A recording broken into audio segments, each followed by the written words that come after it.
Essa moça, vocês provavelmente nunca viram, mas ela foi criada no campo.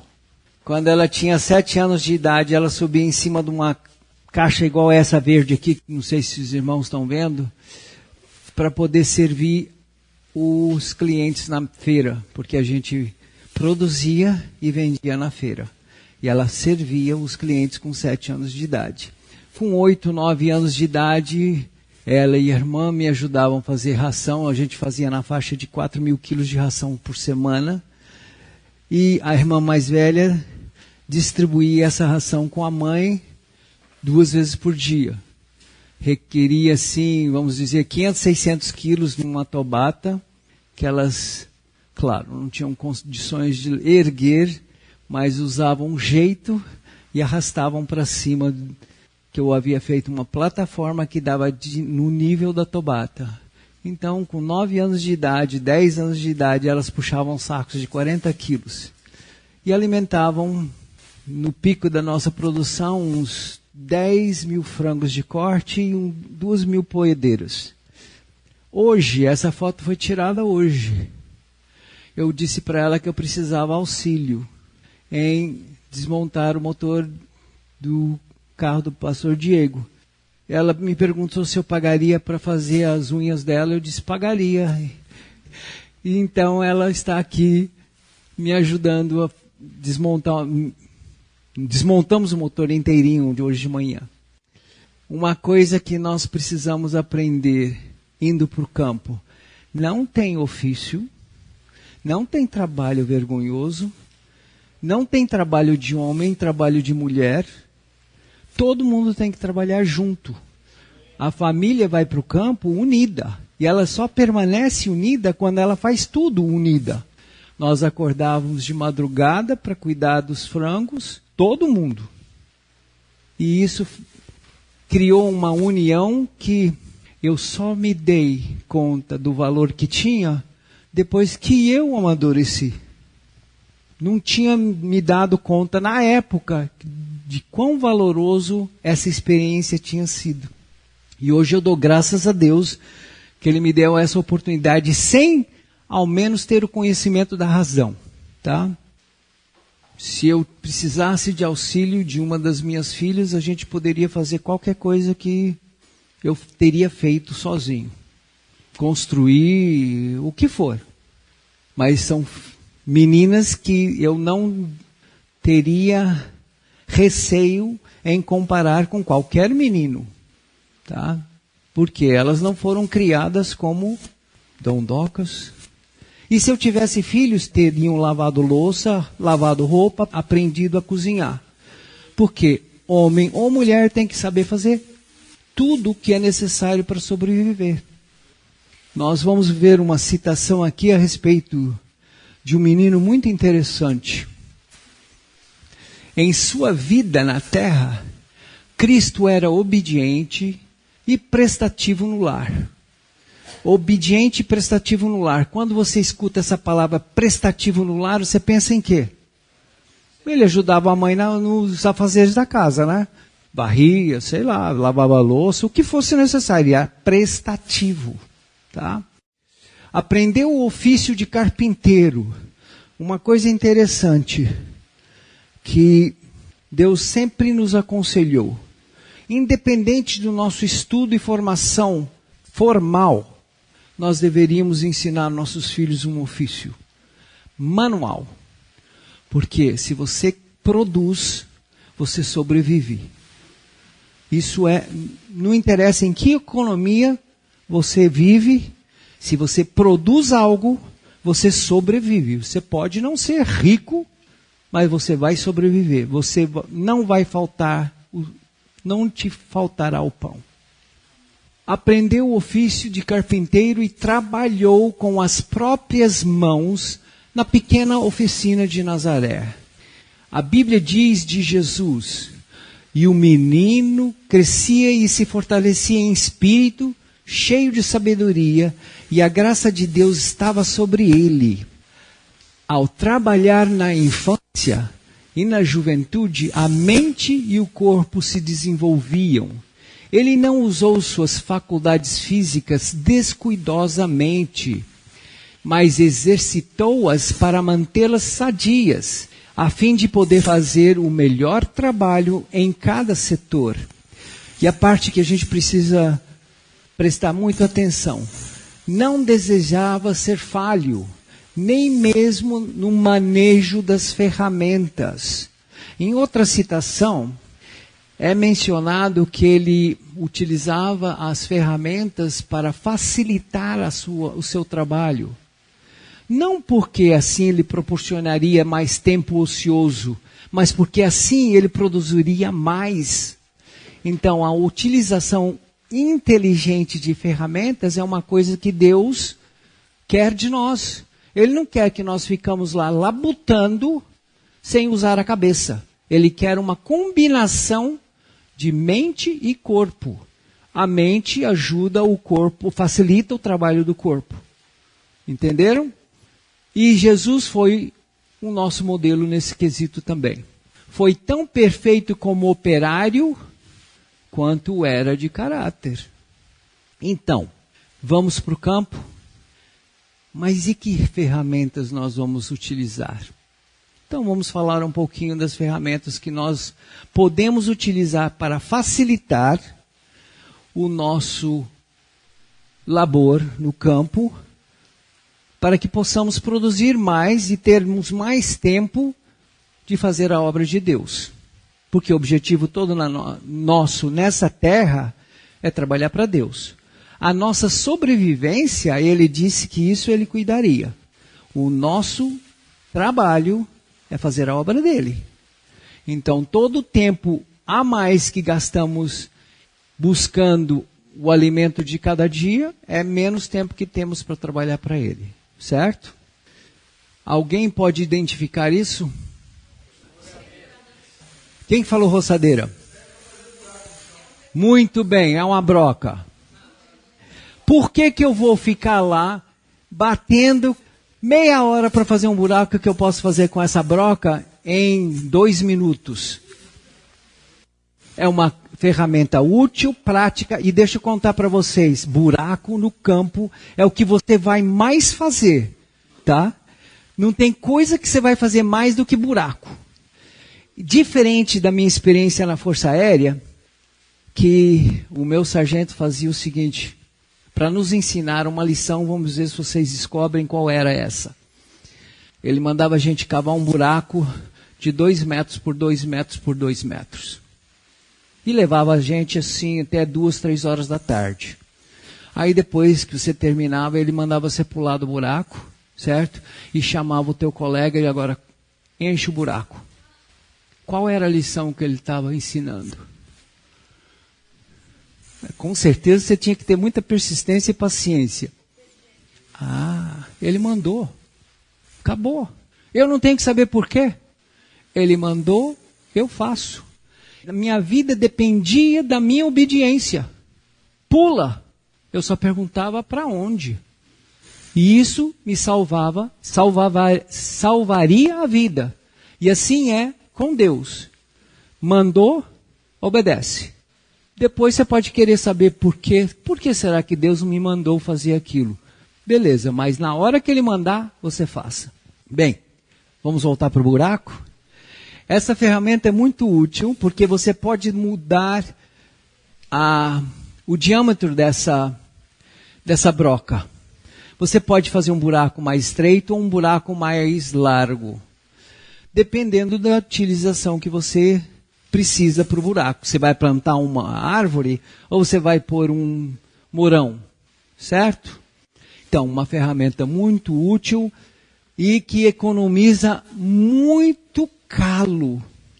Mas muito calo mesmo, gente. É uma coisa espantosa, como quando você bate uma furadeira no chão, a sua mão tem a tendência de deslizar naquela madeira. E umas 100, 150 repetições, bem, ficamos por aí. Outra ferramenta interessante para o campo. Alguém pode identificar essa? Isso mesmo, motosserra. Agora, não é necessário ter uma motosserra no campo, mas é mais fácil do que ficar usando um machado, um facão e assim por diante. O tempo útil que você economiza com uma motosserra é inacreditável. Uma árvore aí de 12, 15 centímetros de grossura, você corta em 1 minuto. Com machado você vai levar, se você for bom e o machado estiver afiado, uns 10, 15 minutos. 10, 15 minutos, vai. Agora, prestando atenção em algumas coisas importantes em questão de segurança.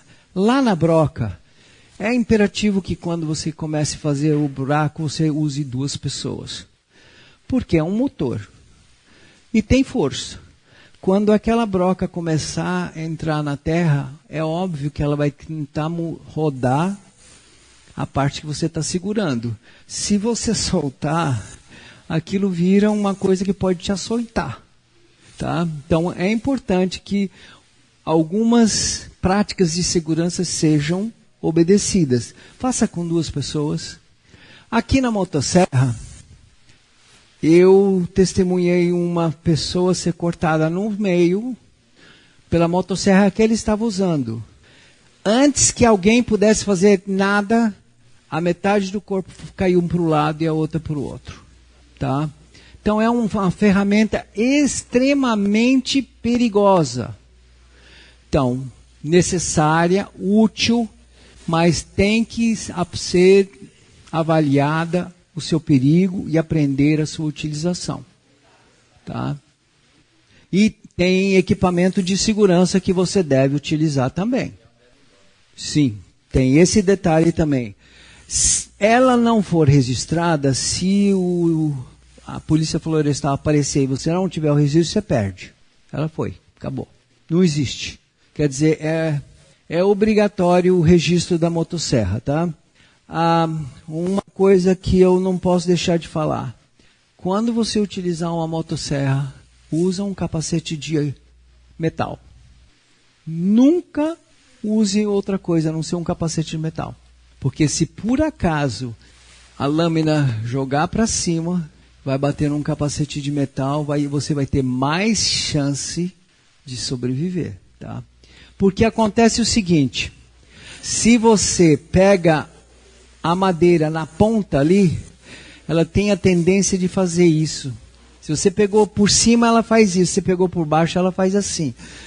Então, tem que ter muito cuidado com a motosserra. Mas, eu faço o que vocês fariam em 1 hora em 10 minutos. É útil. A Toyama, a Honda, a Husky fazem equipamentos que você pode trocar a fonte de força, tá? Agora, eu prefiro comprar a broca e a roçadeira separado. Essa é a minha preferência. Mas custa um pouquinho mais, mas se você quebrar um motor, você ainda tem outro. Se você quebrar o único que você tem para todos os seus aparelhos, pronto, você está na água. E olha, quando você está a 26 quilômetros de algum lugar, e você precisa fazer alguma coisa e quebrou, é tão frustrante. Você acordou cedinho, você fez o seu devocional, você tem todo o dia planejado, você começa a trabalhar e quebra. Você sabe que no mínimo é um dia para você ir lá, arrumar e voltar. Então estar preparado é muito importante. Sempre pensar em fazer 2 ou 3 planos alternativos de trabalho. Porque nem sempre você acorda e o dia vai estar bom. Às vezes vai estar chovendo. É raro estar chovendo, tá? Mas se estiver chovendo, você tem algo mais para fazer, que pode ser que você não faça na chuva. Vamos lá. Aqui nós temos... A única razão que eu estou mostrando marca, gente, é porque eu não consegui as fotos sem as marcas, tá? Mas, no Brasil, são relativamente poucos os que oferecem esse tipo de equipamento e nesse tamanho. A Yamaha está praticamente exclusivo. Isso aqui é uma Tobata com uma carretinha traçada. Isso faz tanto trabalho que às vezes faz um trator maior passar vergonha. Porque entra e sai de lugares que vocês não imaginam. Carrega coisas que vocês nunca iam imaginar que poderia carregar. Passar em lama que você não anda, tá? E é relativamente barato. Um equipamento desse completo aqui fica em torno de 10 a 12 mil reais usado, tá? Onde um traçado desse usado começa em volta de 30. E é só o tratorzinho, você ainda precisa dos implementos. Mas você vai determinar a utilização, a aplicação, quanta terra eu tenho, o que eu vou plantar, para decidir qual é o equipamento que você vai comprar, certo? Agora, uma tobatinha, ela também, essa mesma tobata aqui, faz isso aqui, tá? Você tira a carreta, você acopla a roçadeira. Quando você acabar com a roçadeira, você acopla a tombadora. E assim por diante, ela pode até funcionar a sua bomba de água. E se você precisa de energia, você acopla ela ao gerador. Quer dizer, na verdade, a tobata é muito versátil. Serve para praticamente tudo. Ah, e o carro quebrou? Põe a carretinha de volta, vai para a cidade no tobatinha. Ninguém vai rir. É melhor do que andar. É normal, sim, exatamente. E ela em quinta, a Yamaha tem 5 marchas. Em quinta, você tem que cuidar, senão você capota, tá? Corre mesmo. Ferramentas úteis, manuais. Vocês podem identificar essas ferramentas? Essa aqui é uma podadeira, tá? Uma tesoura para podar. Galhos de, vamos dizer, até uns 5 centímetros de espessura, se você for forte. Essa aqui, ela se estende para você podar lá no alto. Mas já não poda 5 centímetros, talvez uns 2. Porque você não vai ter toda essa força. Essa que você usa para podar a sua rosa, o seu tomate, enfim, coisas menores. Essa aqui você usa para podar quando você quer, vamos, por exemplo, cortar a grama em volta de algum enfeite. Então você usa essa para podar em volta de algum enfeite, acabamento. E essa aqui você pode usar em cantos, quando você não tem, é uma serrinha, tá? Não é bem uma tesoura, é uma serrinha que você usa. Então aqui nós estamos apenas mostrando o que você pode considerar útil para você no campo, facilitar a sua vida. Como é que vocês vão colher frutos? Vamos supor que eu tenho um abacateiro. Uma árvore de abacate normal aí, produzindo, ela vai estar com 5 ou 6 metros de altura. Como que você vai colher um fruto 6 metros de altura? Porque se o abacate cair, acabou, ele não presta mais. Então o que é que eu vou fazer para colher o abacate? Os utensílios que nós estamos mostrando são para facilitar. Você tem outras maneiras de fazer. Tem uma cestinha que você põe na ponta de uma vara de bambu ou qualquer outra coisa que tem a extensão que você necessita, que tem uns ganchinhos assim, uns dedinhos. Você vai na fruta, puxa, cai dentro do cestinho, você traz para baixo, tá tudo bom. Não estragou a fruta e é rápido. É interessante como nós podemos ficar frustrados quando nós temos que fazer alguma coisa no sítio e não temos a ferramenta adequada. Mas é tremendamente frustrante. Chega ao ponto de você desistir de fazer certas coisas, porque você não está preparado. Então, lembra da citação que nós lemos aqui? Não desejava ser falho, nem mesmo no manejo das ferramentas. Nós precisamos planejar o nosso trabalho e as ferramentas que vamos utilizar, aprender a usá-las para fazermos o trabalho eficientemente, para que não fiquemos frustrados.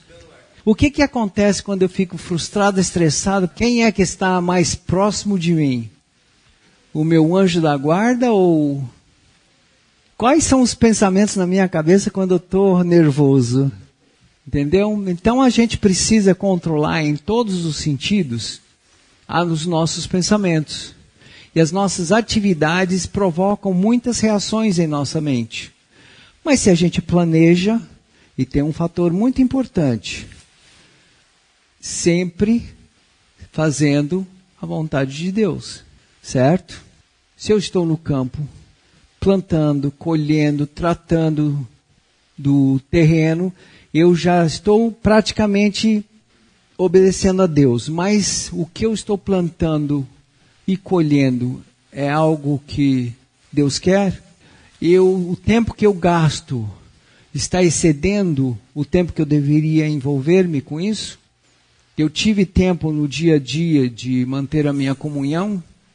Eu levantei e fiz de Deus a prioridade naquele dia? Por quê? Por que mudei para o campo?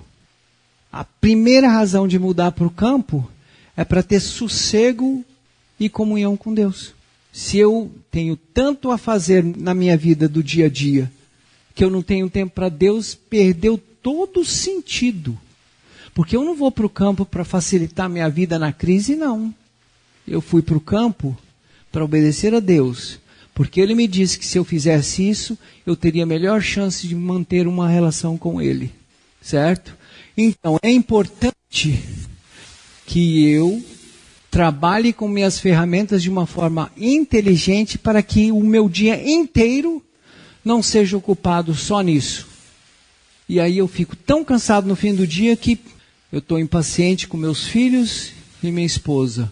Será que foi isso que Deus tinha em mente quando Ele falou para eu ir para o campo? Claro que não. E outra coisa, o planejamento do trabalho deve ser de tal forma que cada membro da família tenha uma parte importante no desempenho daquela tarefa. Cada membro da família precisa sentir-se útil. Vocês não têm ideia quão importante é para uma criança sentir que fez parte daquilo que foi terminado naquele dia. A criança sente tanto orgulho de ter compartilhado, feito parte do desempenho daquele dia, que ela quer saber o que nós vamos fazer no dia seguinte. E você estimula a criança a aprender a trabalhar sem ter que mandar. No nosso sítio, nós tínhamos tarefas distribuídas em 3 departamentos.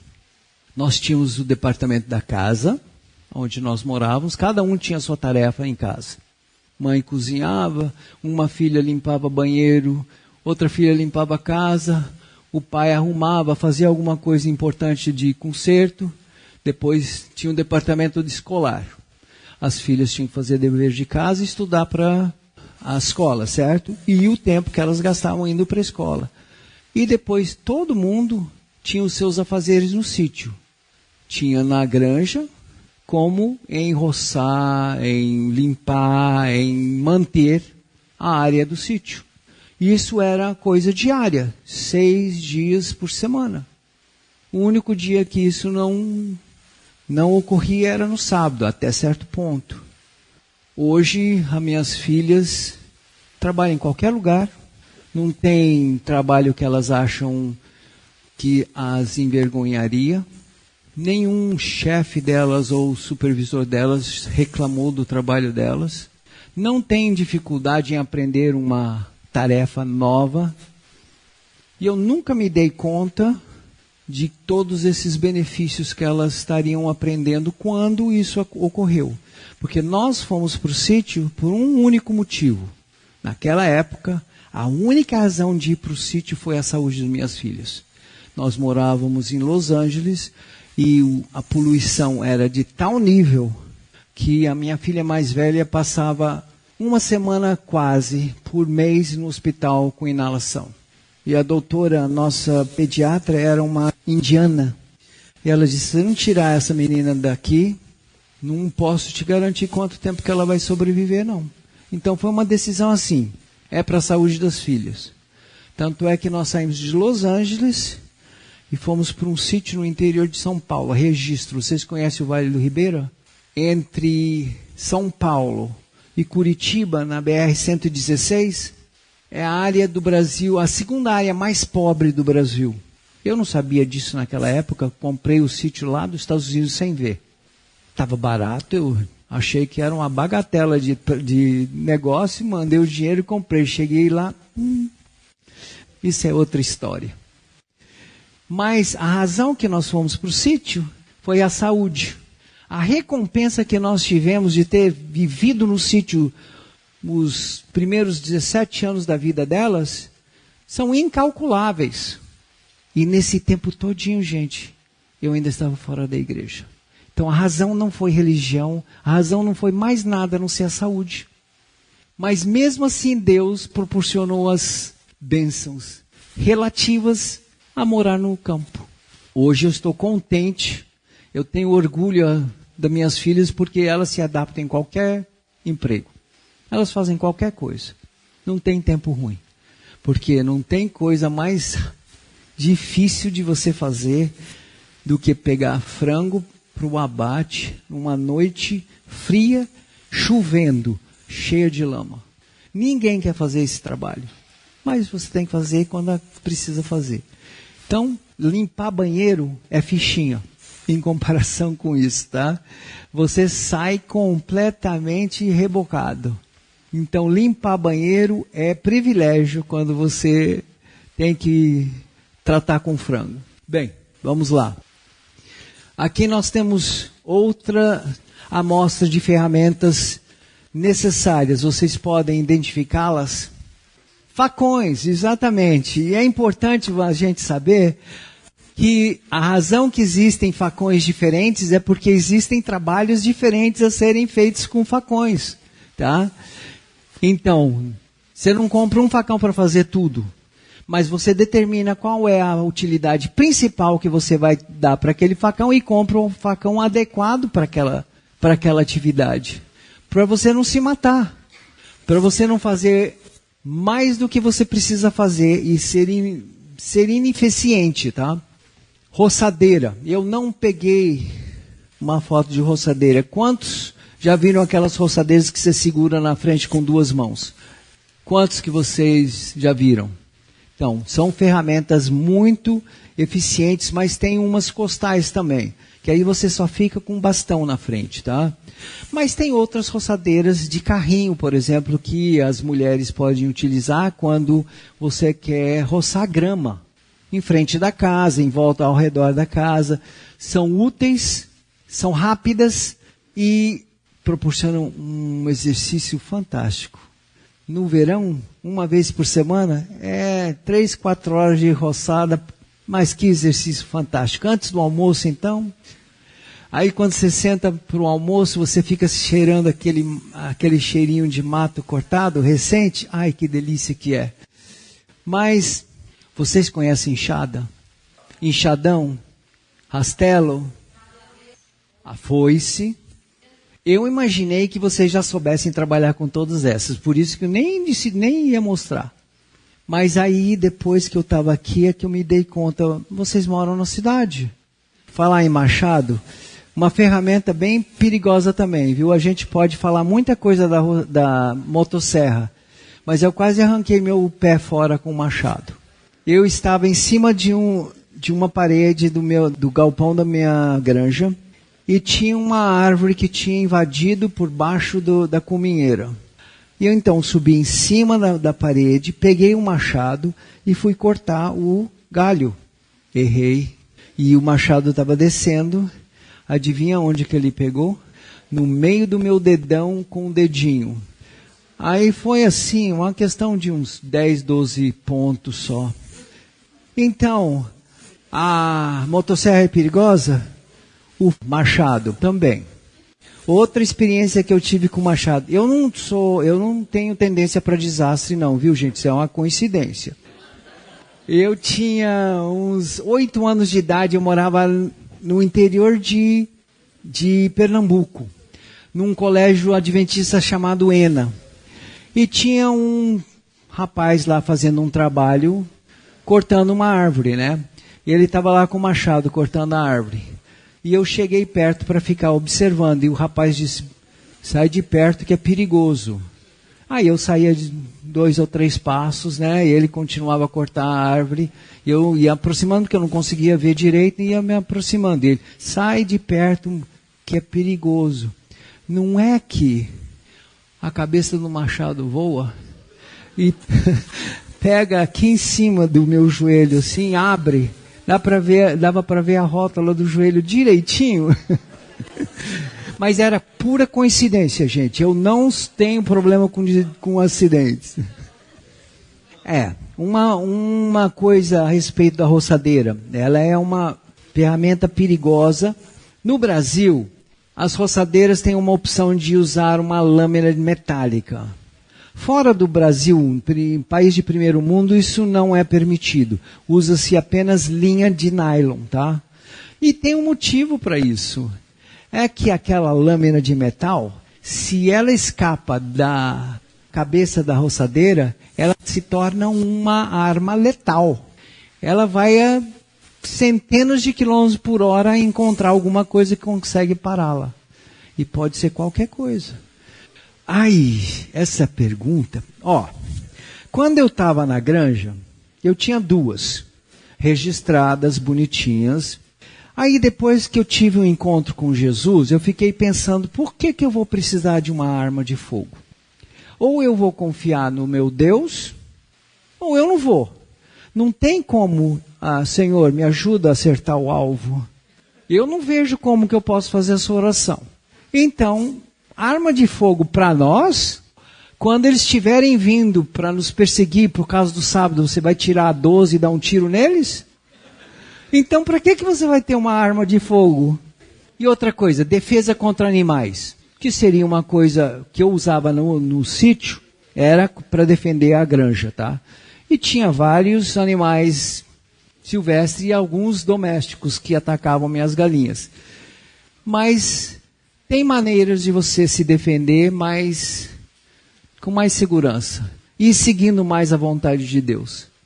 Porque essa questão de não matarás, será que é só para a gente? Então, a gente tem que considerar essa situação, né? Quantos ouviram falar do método do anjo? O método de plantio do anjo que está no Espírito de Profecia. Então, nós precisaríamos analisar. Vamos entrar na terra? Deveríamos já começar a fazer o nosso primeiro preparativo utilizando esse método. Porque depois, nos anos seguintes, você não precisa repetir. Você já recupera o seu solo. E é uma coisa muito interessante e não tenha dúvida de que funciona. Isso aconteceu com a irmã White lá na Austrália. Eu tenho um DVD que explica esse método. Não, sabe onde que está? Vida Campestre. Tem toda a descrição no site Vida Campestre, tem toda a descrição desse sistema, tá? Mas eu vou contar para os irmãos rapidinho como que aconteceu. Quando Ellen White foi comprar, aliás, o irmão Babo contou para a gente o que aconteceu quando eles compraram a Avondale, certo? Todo mundo dizia que o terreno não prestava. Na verdade, o terreno era bom, mas precisou ser recuperado. Então, depois que eles compraram, eles utilizaram esse método do anjo. O anjo mostrou para ela o que tinha que fazer para recuperar. E é esse o método que a gente está falando. São várias etapas que você faz no solo para recuperar as propriedades originais que Deus tinha implantado naquele solo. E uma vez que você recuperou com o nosso método de plantio, você nunca mais perde, porque nosso método de plantio não é extrativo. Você põe o que você tira, você põe e você tira, você põe e você tira, você nunca só tira. Porque utilizando o adubo químico, nós tiramos muito mais do que a gente coloca. Quer dizer, eles tiram muito mais do que coloca. E com o tempo, a terra fica degradada. E isso que aconteceu na maioria dos terrenos que a gente vê hoje, tá? Se não tem árvore, o terreno já foi degradado. Pode ter certeza disso. Meu e-mail, todos estão prontos para escrever? É muito, muito difícil. M de mates, A de mates, T de mates, Z de mates,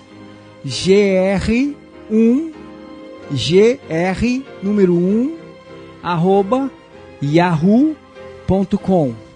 Agora, se vocês não gostam de Yahoo, tem Hotmail também. Mesma coisa, Hotmail.